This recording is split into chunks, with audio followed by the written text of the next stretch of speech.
Hi, folks. Welcome to the Songwriters Drop In. Um, it's been a little while since I did a video, and I do apologize for that.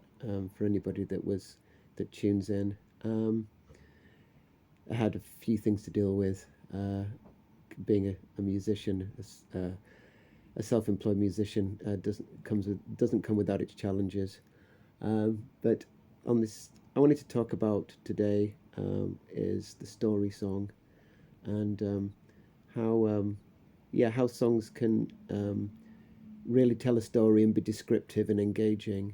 Um, I think maybe as a starter, I think in some today's music, with the exception of country music maybe and some other styles, that you don't hear as many story songs as maybe you used to.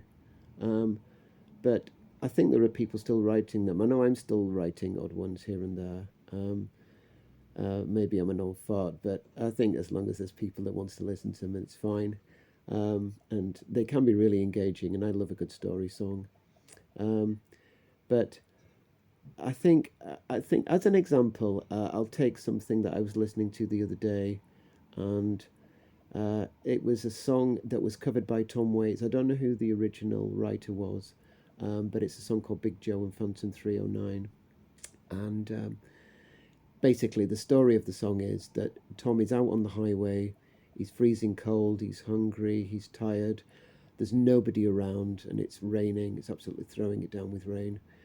And eventually, a truck driver pulls over and picks him up. And the truck driver is called Big Joe. Anyway, um, Joe takes Tom as far as he can go, and then he makes his turn off. But before he makes his turn off, he throws him a quarter, and he says, "Go and get yourself a cup of coffee on Big Joe." So anyway, he leaves him off. Tom goes into the diner, and when he goes in there, he orders a cup of mud, which is descriptive in itself. And he mentions that Big Joe had given him this money to get the coffee, sorry. And the whole place goes deathly quiet. And in which time he comes out with the line in the song, "What's the matter? Did I say something wrong?" Um, and that's when the story takes a twist, and it turns out that Big Joe had been killed many years ago, and that he'd actually been given a ride by a ghost. So that's when songs can be really descriptive, and they can have a twist in them, and so those are really good ideas. And so the other thing I want to mention about story songs is that sometimes it's that Big Joe and Phantom 309 is quite a specific story, and you get the whole meaning of what's going on by the end of the song. You've got the whole story.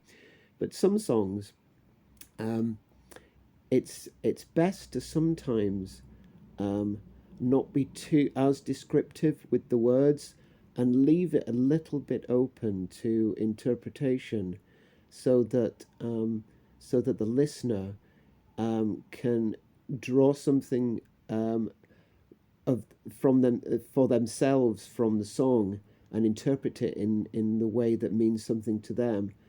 And there are kind of songs like that. Um, I know that Bridge Over Troubled Water has had several. I've read several different kind of accounts on what that song's about. You know, some people just take it as the meaning, as a meaning of hope. A bridge over troubled water. Some people have heard that it's to do with a heroin addict. I've heard. So there you go. People can draw their own interpretations and meanings from it. Um, so the other thing is, when you're writing lyrics as well, that if you can be as specific with getting arresting images, to portray uh, certain feelings or certain emotions within a song, then that's a really good thing as well. Um, I wrote a song fairly recently about an abusive relationship called A Year in the Rain. And basically, to portray uh, the character, the abusive character within this song, I wrote the lyric, um, a bad surprise to see a scorpion turned up in her fruit bowl. The scorpion being the abuser, and the fruit bowl. Uh, you don't expect to see a scorpion in a fruit bowl. You know, it's the least expected thing, and the fruit bowl was to portray a colourful, happy household. Um, so that's a good example. So if you can be as descriptive as possible within the images that you're trying to get forward, it makes for so much more engaging songs. Um, so I'm going to leave it there, and I'll be back again with another short video at some point. And I hope you enjoy this. Any questions or comments, leave them below, and I'll try and answer them the best I can. All right. Thank you very much. Have a really nice day, folks. Cheers. Bye bye now.